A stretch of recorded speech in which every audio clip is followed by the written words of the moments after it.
Hello, good morning, everybody. How are you today? This is Femifoluwa Ladehl. Yeah, your post-COVID business recovery consultant expert. Let's just say that. All right. I'm very glad to be back on this my video series, Business Resurgence, and today I'm going to make it a little bit short. Okay, ladies and gentlemen, first and foremost, I want to thank everybody who has encouraged me in this recording discussion program. I want to thank you to those who have called in, those who have sent me messages. I want to thank those who have sent requests to join my channel or to help upgrade what we are doing or to step it up into a proper regular program and so on. I thank you. I hear all your advice.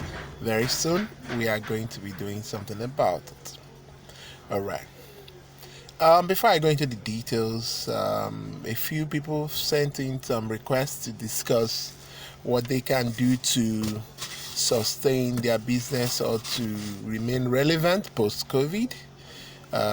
We've had requests on real estate development. We've had requests on fashion and design. We've had requests on marketing, and we've had requests on one other one I can't remember now, but I'll give it a quick remembrance soon. Okay, as for real estate, let me just say this quickly. If you are into real estate, what you need to do is simple. What you need to do is to streamline your customer base. Ensure the people you know that may be your customer remain your customer by contact. Yeah, intensive but unobstructive contact, either through the social media, Facebook, Instagram, WhatsApp, SMS, website, remembrance, and so on. If you have customers, even if they are 50, 20, or 30, it doesn't matter if they have ever bought something from you or not, but if these are people who have shown interest, try as much as possible to cut them, put them in a romance pool whereby you say hello to them occasionally. There are some softwares for emails and text messages that can you can input the names of your customers. Let them know what you have, let them know what is available, let them know the offers you have on a fairly regular basis. Yes, and most of the things you contact them about must not always be about your exact product. Let it also be about social things, political things once in a while. You get what I'm saying? So that eventually they have you on their speed dial when they need to really and truly close such deals on real estate. Do you get what I'm saying? Good. In summary, let me recap. Grow your customer base in a very tight but responsible manner. Ensure that you keep them all in a short leash. Continue to let them know the products you have on a fairly regular basis and don't let go. That is it. Now, somebody sent me a request on fashion and design. First and foremost, there is a customer of mine, or let's say a client of mine, who is into fashion and designs. He's been calling me for a while now, and well, we're going to be talking soon, really.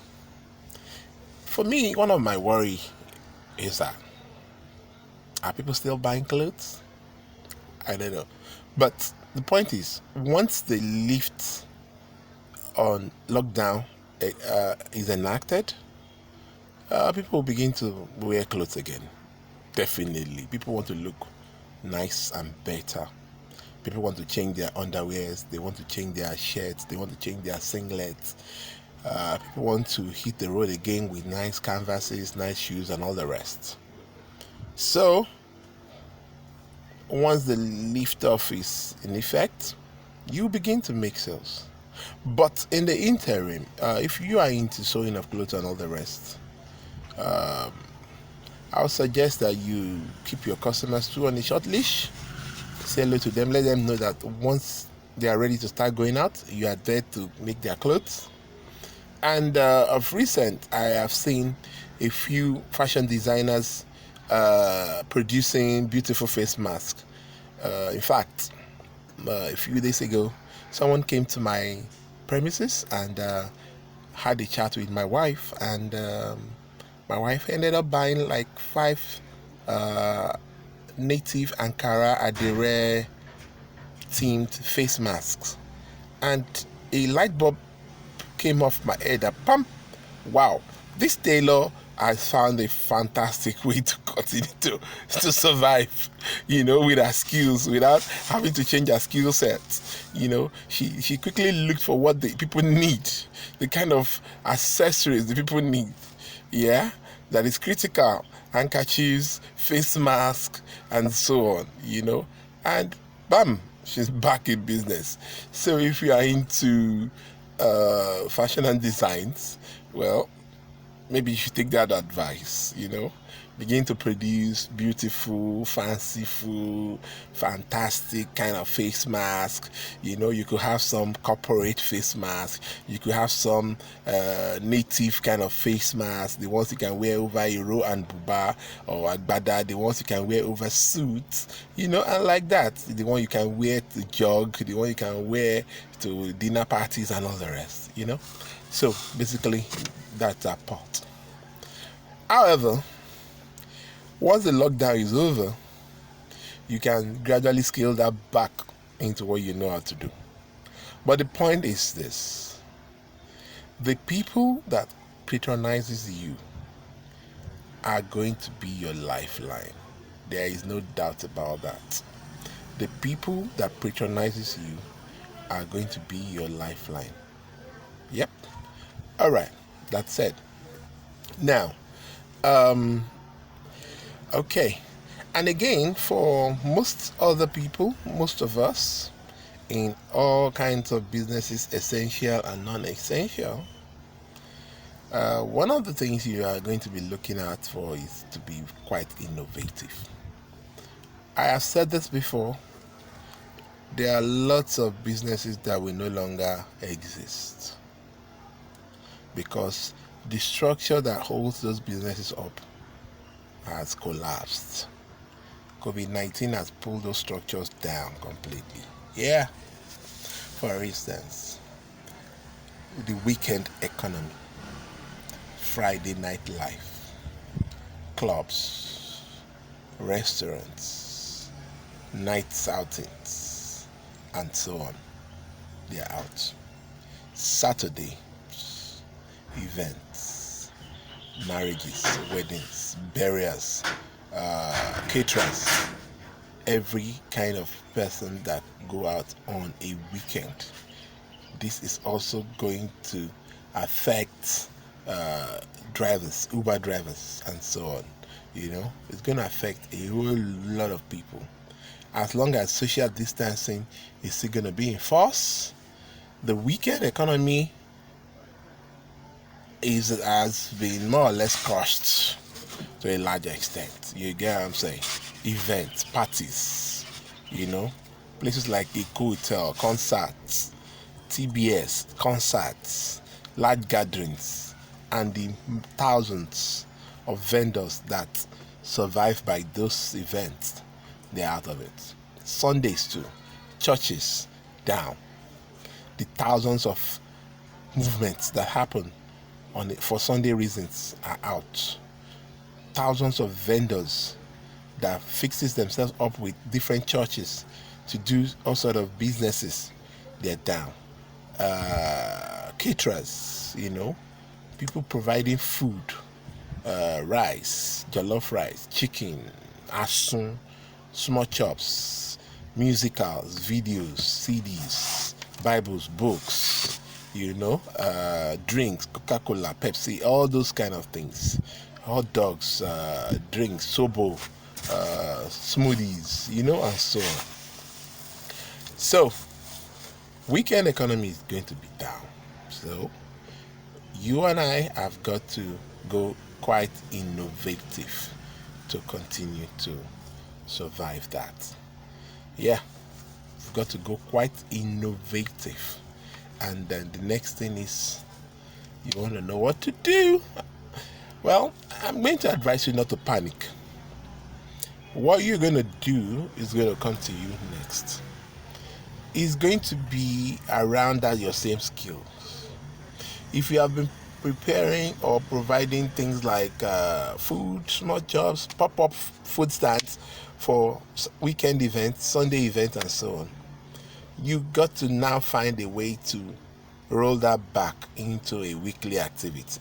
Yeah, you need to now look for places where there is going to be daylight traffic or midweek traffic, and engage a space either on a short term or in a fairly long time, and begin to roll back your business. You may not begin to see the kind of sales that you have been seeing before, but you will survive. Right. Then you can also diversify completely into what might work. So we are looking at it. We are considering the kind of advices we'll be giving to a lot of people. Let me just say this: during this COVID-19 lockdown, some of the businesses that kept making money are businesses that exist within what I'll call inner streets. Yes, big chunk of areas off road continues to thrive. Yeah, not because those people there are lawless, but because if you live in a place and there's a big supermarket, there's a small supermarket, a bulky supermarket next door to you, you cannot but go there and buy now. And the supermarket cannot but say they won't sell to you, right? So they continue to make money. It's big services in inner streets. So a good strategy might be to set up small businesses in inner streets that have this population to sustain your business. Either you have competitors there or not, it doesn't matter. There is someone I know very close to my house that continues to run his money transfer and gas replacement business. Those guys truly made a killing this lockdown, because on every given day they make almost 200 money transfer transactions, making on the average 120 naira to 150 naira per transactions. People keep eating, burning gas, and they keep replacing gas for people. They made a lot of money. Yeah, I think money transfer, the financial sector, small kiosk businesses, small supermarkets around this corner, around the streets, they all kept making money, even more money than they've ever made. So the good news is that it tells you it's a viable business. Not because they have made money during the COVID, but it tells you, if you have not known before, that businesses like that are quite viable. Yeah, and you can start with a chain. If you have the money, you have the ability, you have the capacity, you can set up, you can look for a big inner street, secure 3 or 4 locations within it, set up a chain of the same business there, monitor it, put people there, then you can be the general manager for a while and as you increase the chain, you can always promote others to take your position while you move up to manage the expansion. Yeah, I noticed that too. Money transfer, gas supply, then food. Some small restaurants kept their doors open and they continue to make sales. Yes, and so on. So, continue to look at the situation for a lot of people, the kind of businesses that might continue to sell after the lockdown is relaxed might include the same food, herbs, drugs. People want to boost their immune system. People want to feel better. People want to take fresh air. Gyms might open field gyms might open. So if you have the skill to gather people for exercise, running, and training in the open, yes, I think post-COVID you make some money on that, like open field gyms, yeah.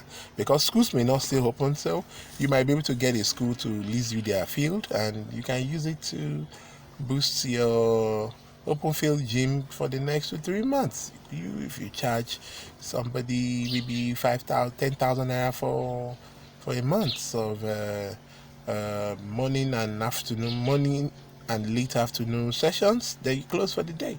You could have a morning section, like say from 9 to 11. Yeah, 9 to 11. They have an afternoon section from say from 2 to 4, and that's the end for the day.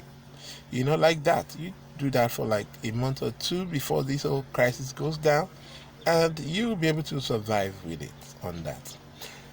All right, so we are going to be taking more questions, more advices. People should send in details of what you might want me to talk about, how you can research your business back.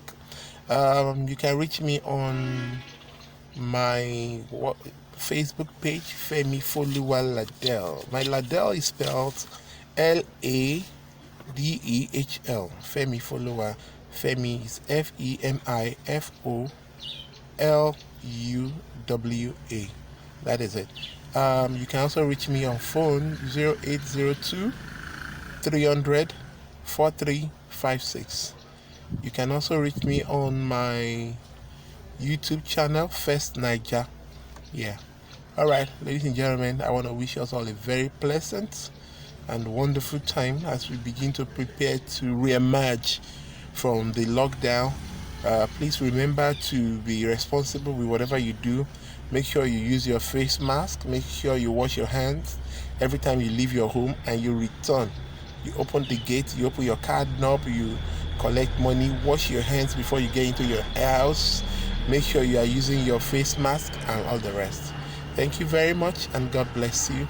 We'll see you again very, very shortly before the lockdown goes off, and I'll continue to be with you in your thoughts, in your dreams, on your Facebook pages, Instagram, and all the rest. Thank you very much.